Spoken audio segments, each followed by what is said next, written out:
Assalamualaikum warahmatullahi wabarakatuh.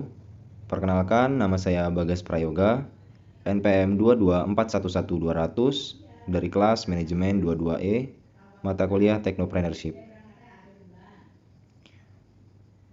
Pada kesempatan kali ini saya akan menjelaskan tentang 5 pilar Technopreneurship. Apa sih itu Technopreneur?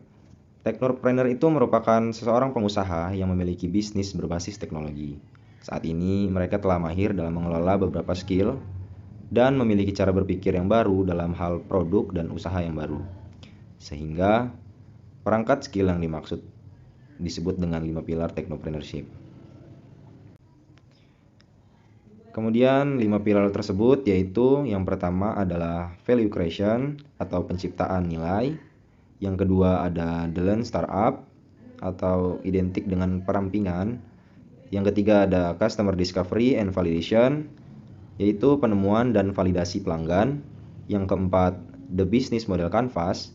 Dan yang terakhir yang kelima yaitu the entrepreneurial method atau metode wirausaha. Kemudian pilar pertama yaitu tentang value creation. Pengetahuan tentang value creation sangat perlu diketahui dalam mempelajari e-bisnis. Value creation merupakan inti seluruh kegiatan yang dilakukan oleh perusahaan untuk memperoleh keuntungan.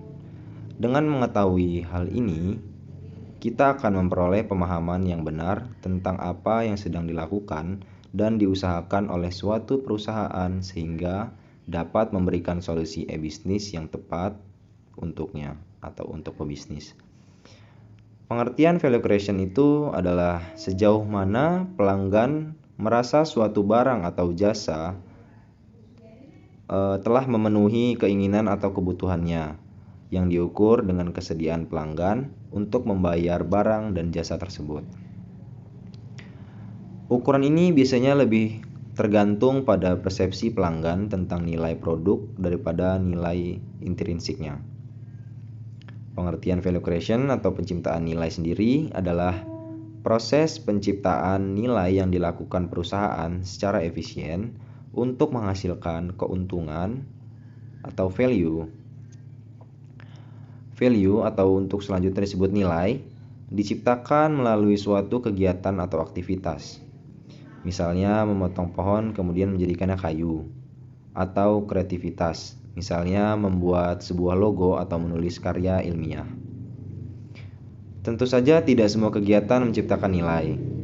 Misalnya memindahkan batu dari suatu tempat ke tempat lain. Penciptaan nilai adalah aktivitas inti perusahaan. Penciptaan nilai yang unggul akan membuka peluang untuk memperoleh keuntungan yang tinggi. Selanjutnya ada pilar the lean startup. The lean startup adalah sebuah metodologi untuk mengembangkan bisnis dan produk. Fokusnya adalah mengurangi waktu pengembangan produk dan cepat mengetahui apakah model bisnis yang diusulkan itu layak atau tidak. Ini dicapai melalui beberapa langkah kunci, yaitu yang pertama adalah membangun minimum viable product atau MVP. Alih-alih langsung membangun produk final yang kompleks, the lean startup menganjurkan untuk membuat MVP terlebih dahulu. MVP adalah versi dasar produk yang hanya menyertakan fitur inti yang diperlukan untuk memvalidasi asumsi inti Anda tentang target pasar dan kebutuhan mereka. Dengan MVP, Anda bisa menghemat waktu dan sumber daya. Kemudian, menguji dan belajar dengan cepat. Setelah memiliki MVP, Anda perlu mendapatkan feedback dari pengguna. Ini bisa dilakukan dengan berbagai cara seperti yang pertama mengumpulkan umpan balik pengguna melalui survei atau wawancara, lalu menganalisis data dari website atau aplikasi Anda, lalu yang terakhir melakukan tes untuk membandingkan fitur yang berbeda. Pilar selanjutnya yaitu pilar ketiga adalah Customer Discovery and Validation. Customer Discovery dan Validation adalah dua tahap awal yang krusial dalam proses pengembangan produk atau bisnis. khususnya pada pendekatan Lean Startup. Keduanya saling berhubungan dan memiliki tujuan yang berbeda. Yang pertama, Customer Discovery, yaitu penemuan pelanggan. Tahap ini berfokus pada pemahaman mendalam tentang kebutuhan, masalah, dan preferensi pelanggan potensial. Pada tahap ini, Anda berusaha menemukan siapa sebenarnya pelanggan ideal Anda dan seperti apa tantangan mereka. Kegiatan pada tahap Customer Discovery ini adalah riset pasar, yaitu mempelajari tren pasar dan demografis untuk memahami target audiens secara umum.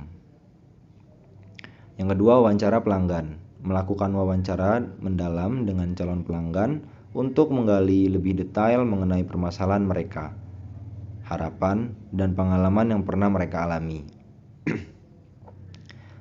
Lalu survei. Memberikan survei kepada target audiens untuk mengumpulkan data dan opini mereka dalam skala yang lebih luas. Dan yang terakhir adalah observasi, yaitu mengamati perilaku dan kebiasaan target audiens untuk mendapatkan insight tambahan. Kemudian apa sih tujuan Customer Discovery? Tujuannya adalah mengidentifikasi masalah pelanggan yang sebenarnya. Seringkali asumsi awal kita tentang permasalahan pelanggan belum tentu tepat. Tahap ini bertujuan untuk memahami permasalahan yang benar-benar dirasakan pelanggan dan bagaimana produk dan layanan Anda dapat memberikan solusi bagi pelanggan. Lalu tujuan selanjutnya adalah menghindari membangun produk yang tidak dibutuhkan. Dengan memahami kebutuhan pelanggan, Anda bisa menghindari pemborosan waktu dan sumber daya untuk mengembangkan produk yang sebenarnya tidak diminati pasar. Lalu selanjutnya Customer Validation atau validasi pelanggan. Setelah Anda memiliki pemahaman yang lebih tentang target audience melalui Customer Discovery, tahap selanjutnya adalah memvalidasi asumsi Anda tentang produk atau layanan yang akan dibangun. Pada tahap ini, Anda menguji apakah produk atau layanan Anda benar-benar dibutuhkan oleh pelanggan dan memberikan solusi yang tepat untuk mereka. Pilar selanjutnya adalah Business Model Canvas atau BMC. BMC adalah konsep bisnis yang banyak digunakan saat ini karena terstrukturnya. Secara sederhana, Business Model Canvas adalah alat bantu untuk manajemen untuk menggambarkan konsep bisnis ke dalam bentuk visual. Biasanya berbentuk seperti poster atau whiteboard dengan 9 elemen yang saling berhubungan. Dengan mengisi ke-9 elemen tersebut, diharapkan pebisnis bisa memiliki gambaran yang menyeluruh tentang bisnisnya, mulai dari target konsumen, produk atau jasa yang ditawarkan, hingga cara mendapatkan profit. Kemudian pilar selanjutnya adalah The Entrepreneurial Method atau metode kewirausahaan. Metode kewirausahaan sebenarnya adalah istilah yang luas. Ini mengacu pada berbagai pendekatan dan teknik yang digunakan untuk mengembangkan keterampilan dan pengetahuan yang dibutuhkan untuk menjadi pengusaha sukses. Ada dua pengertian utama dari metode kewirausahaan. Yang pertama yaitu cara berpikir dan bertindak. Ini adalah pola pikir yang berorientasi pada peluang dan tindakan yang dimiliki oleh pengusaha sukses. Kemudian yang kedua adalah pendekatan terstruktur untuk memulai bisnis.